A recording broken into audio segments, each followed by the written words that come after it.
Hello and welcome again to Forgotten Temples with myself, Mr. B. It has been one of the most beautiful drives I have ever been on to get to a temple. Now, it's not much of a grand temple, but that's what's in the name, isn't it? Forgotten Temples. I wound through the most incredible emerald rice fields. I put a clip of it at the beginning, but it gives you really a very tepid flavour of the beauty that I've seen today. And the location where I'm at has a couple of things. Firstly, there's a modern pagoda right here. So imagine my surprise seeing the modern pagoda, which not so surprising myself, but the road that I've been on, as beautiful as it is, ends right here with this bridge. And it's that bridge that takes me over to my temple. But it is very worn and broken down, and I knew that before I left. This is 5 hours on a bike, this temple. But there's something else, something much grander. And for that, I need to show you satellite images. Now, we need satellite images to show you something that's absolutely vast. In the bottom left-hand corner, you can see a blue pin, which is near another smaller square. It says Pheas Temple, and that's where I am today. But let's zoom out. Now, look at the top of your screen. Can you see that body of water? It is absolutely vast. And what I'm going to tell you will amaze you. It is man-made. Let's step out a bit further. And now you can notice the houses around it are little more than dots. This thing is 3/4 of a kilometre long and 1/2 kilometre wide. It holds 375,000 square metres. It is just enormous. And if we come further still, we can still see our blue pin in the centre of the screen, but we can still see that body of water. It was a Herculean task making this. So why did they do it? Well, the more people you have in the area, the more water you need. So this tells us that this area was very heavily populated. So here is that bridge in a far off mystical land that will take me over to this temple, which is just here. And as I say, there's not an awful lot to see. But one must admit, the setting is quite simply breathtaking.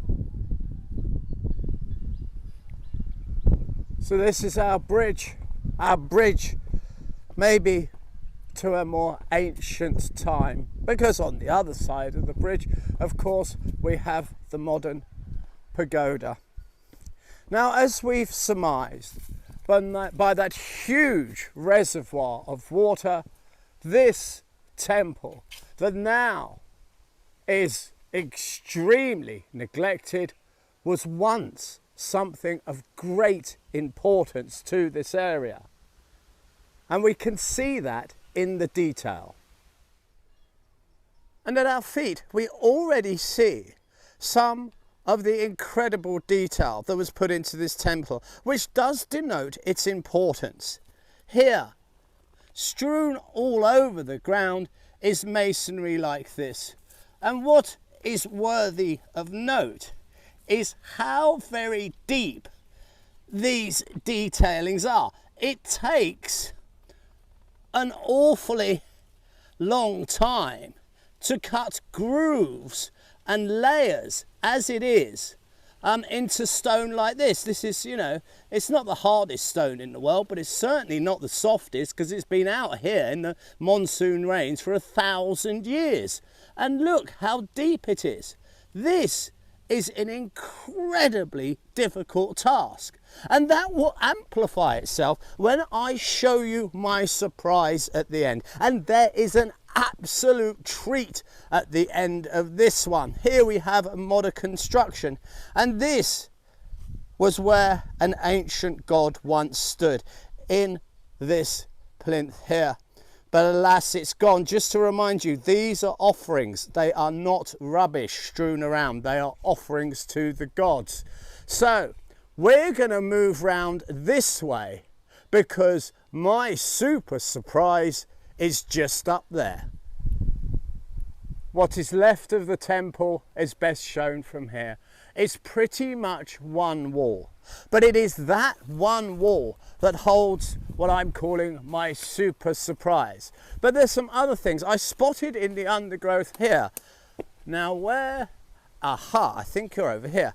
We have to be very careful, you know, because these stones are not always the easiest. Because what we have is, whoa, steady, steady, Mr. B, is Naga heads. Can you see them? If I actually get my hat shadow in the way.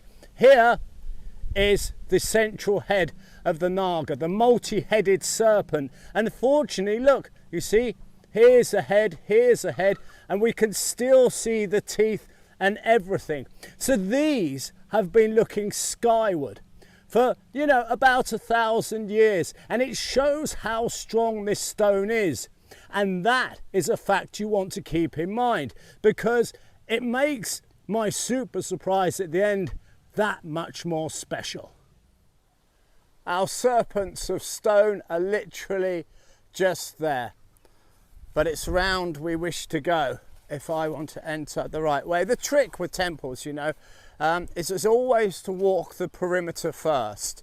It gives you a much clearer idea as to what you're doing. Now then, I need to find my way up, which is, look at this, you see, look at this channel here. See, my boot goes in there. Now, as to what this was, it could have been maybe a channel for water, or maybe it's slotted in like a tenant and mortar joint, as the carpenters would know.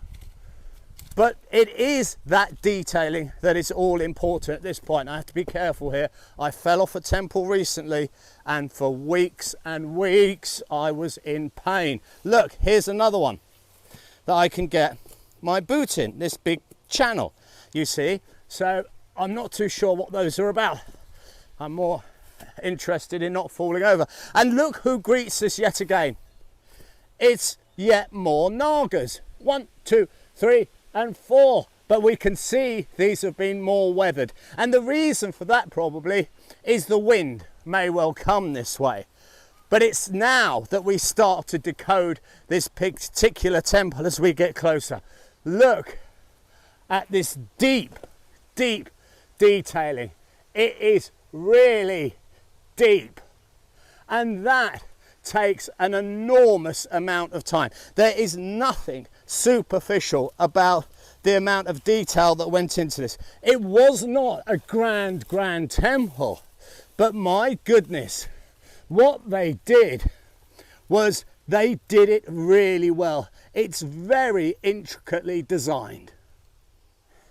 And stepping up to the top, we reach what would have been the entranceway.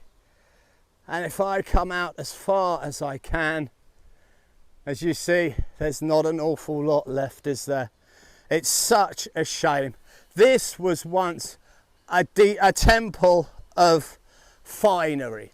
It wasn't a temple of the grandiose. It wasn't something of enormity, but what we can tell from the outside is it was very detailed, which means whatever god once stood here was amazing. It must have been the most beautiful of statues. But it is on the other side of this wall that lays the surprise. And here is that surprise. It is this blind doorway, pretty much the only thing that is remaining. Now the strange thing is, can you see all these insects around me? there is an absolute biblical plague of these flies. Now, I don't know why, but they're quite literally everywhere. Now, this doorway is the key to this temple. And as I always say, every temple has its unique aspect. You just have to look at it. On this occasion, it's nigh on 6 feet tall and it's staring us right in the face. And it is the detailing on this. This is what tells us that this temple had an awful lot of money spent on it. As I said before, it wasn't particularly grand, but it was seriously impressive. And what we know from the water reservoir, which is just literally over there, we saw from satellites, that this area was very much inhabited. There was an awful lot of people here. But it is this solitary doorway that is our key. It gives us a very good idea as to how much work, devotion and passion was put into this thing. It's such a shame that the rest of the temple hasn't made it through the trials of time.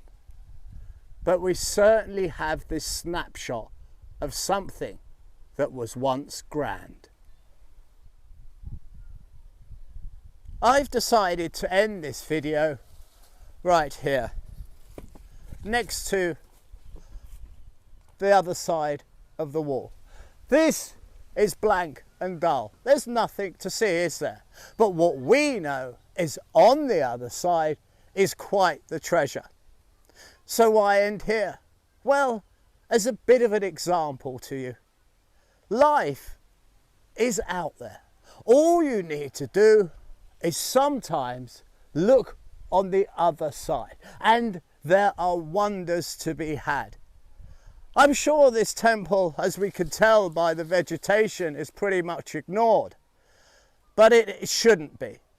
It is a little gem, and there's that bridge that first brought us here that takes us on a time journey from the modern to the ancient. This has been Mr. B of Forgotten Temples. Now, if you'd like to help me build this library of sites like this that are sadly neglected, then your help would be greatly appreciated. And to do so, it's very simple. It's patreon.com/temples. So, until next time, I wish you absolutely nothing but the very best. You take good care now.